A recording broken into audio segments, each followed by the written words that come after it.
On commence par quoi? Par l'Italie. Alors alors tu dis film événement parce qu'il a eu beaucoup de succès en Italie. Il reste Oui, alors encore demain. c'est un très grand succès en Italie puisqu'il a réalisé plus de 5 millions d'entrées, ce qui est très très important pour l'Italie. Il faut le noter qu'il fait beaucoup moins, qu'il y a beaucoup moins d'entrées, beaucoup moins de cinéma, beaucoup moins de salles de cinéma qu'en France. Alors c'est un film en noir et blanc, alors qui se situe juste après la Seconde Guerre mondiale, puisqu'on est dans les années 46, 48, si je me trompe pas, et on est à Rome, on est à Rome. Alors là, on a une ville, il y avait le film de Rossellini, Rome, ville ouverte. Là, on est vraiment dans une Rome que l'on voit qui est partagée entre l'espoir qui naît de la libération et les difficultés matérielles engendrées par la guerre, qui vient donc juste de s'achever. Donc là, occupé par les forces oui, américaines. C'est ce que j'allais rajouter là. Justement, il y a quand même ce côté où on voit les GIs américains qui occupent, qui sont là et qui font des checkpoints. Alors, dans ce film, qu'est-ce qu'on a? On retrouve Delia. Alors, c'est une mère, 3 enfants. Alors, mariée à un homme très autoritaire. Et là, quand je dis très autoritaire, c'est surtout qu'il est très violent. Delia, dans son malheur, finalement, elle n'a qu'une seule amie, Marisa, une vendeuse de primeurs. Et il n'y a qu'à côté d'elle qu'elle va pouvoir trouver un petit peu de réconfort. Bon, là, il va y avoir un événement important puisque la jeune fille qui doit avoir, qui est très jeune, qui a entre 16 et 18 ans. Donc là, toute la famille est en émoi parce que la jeune fille, donc Marisa, va se fiancer. Voilà, donc ça, c'est un petit peu pour situer le pitch. Et surtout, on va voir que Delia reçoit une mystérieuse lettre qui va donner tout son sens à ce titre énigmatique, « Il reste encore demain ». Donc, « Il reste encore demain », c'est une phrase dans le film qui est citée, mais je vous donnerai surtout pas la raison. Alors, essayez pour ce film de ne pas regarder et de lire tous les articles de journaux qui peuvent spoiler, qui peuvent dévoiler. Parce que moi, j'ai été étonné. Moi, je dévoilerai tout à l'heure. Ça m'étonnerait pas de toi. Alors, pourquoi ce film il a eu un tel succès?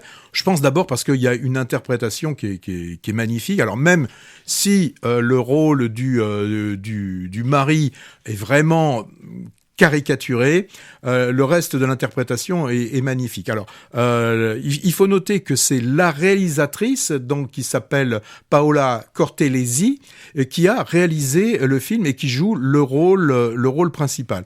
Donc ça, le premier point, je pense que c'est cette interprétation. Le second point, il y a quand même dans ce film de l'humour qui par moments est assez féroce. Je pense au vieux qui dit à un moment donné non, il faut que tu arrêtes de taper ta femme parce qu'elle s'habitue. Et puis ça me dérange. Oui, et puis surtout que ça me fait du bruit. Donc il faut leur donner une volée de temps en temps, une bonne.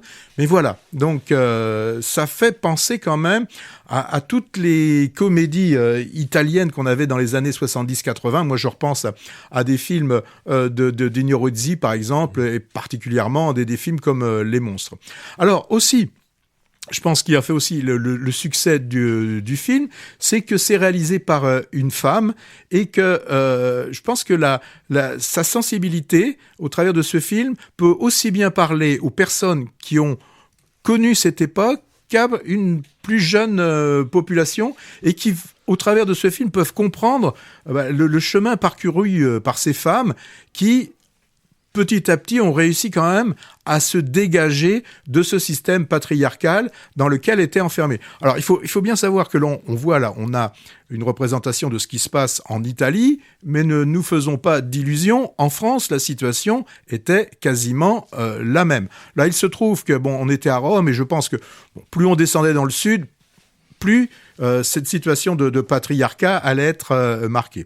Bon, donc... moi, je trouve que le sujet est sombre, mais l'humour est toujours présent. Donc, ça reste une comédie et qui a un message à faire passer. Et puis, là, il y a une belle idée, c'est les scènes de violence ne sont pas cachées, mais pour qu'on puisse les supporter, elles restent visibles, mais elles sont chorégraphiées, elles sont dansées. Donc on a une musique. Et en plus des musiques qui ne sont pas des musiques d'époque, hein, il y a pour certains moments, ça aussi j'ai trouvé ça très très intéressant. Et donc là dans ces scènes, les cris sont muets parce qu'on a une musique dansante qui vient se surajouter aux scènes que l'on peut voir. Donc on pourrait dire oui, c'est sûr que c'est une danse un peu macabre hein, quand on voit ça, mais je trouve que c'est une belle façon de pouvoir faire passer l'horreur. C'est comme avait pu faire passer dans la vie le film de qui se passait dans les camps. Oui, hein. D'accord. Oui. Donc pouvoir faire passer des choses aussi compliquées. Donc moi j'ai bien aimé cette comédie dite à l'italienne avec cette touche politique sociale qui était justement présente dans tous les films des années 70-80. Donc j'espère que ce film aura autant de succès en France qu'il a pu en avoir en Italie. Donc je vous répète, ne vous laissez pas influencer. Allez voir le film et après vous pourrez aller regarder tout ce qui est dit sur ce film. Ouais, c'est vraiment un bel hommage à la sororité et à un moment important de l'histoire italienne. J'en dis pas plus. Même dire qu'il y a un twist final, c'est déjà trop, donc je le dirai pas. J'ai quand même trouvé le personnage du mari forcé au maximum. Donc pour moi, il perd un peu en crédibilité, tout comme le beau-père d'ailleurs. Bon, alors c'est vrai, elle marche sur les traces de la comédie italienne de la grande époque, comme tu l'as dit, avec ses personnages outrés.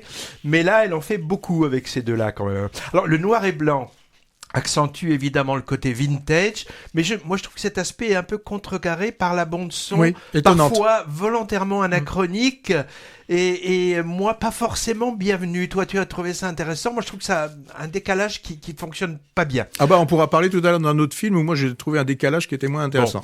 La scène que je retiens qui m'a fait rire aux éclats, c'est celle de la dégustation du chocolat, filmée façon hollywoodienne en travelling circulaire sur les deux personnages. Voilà ce que j'en dis.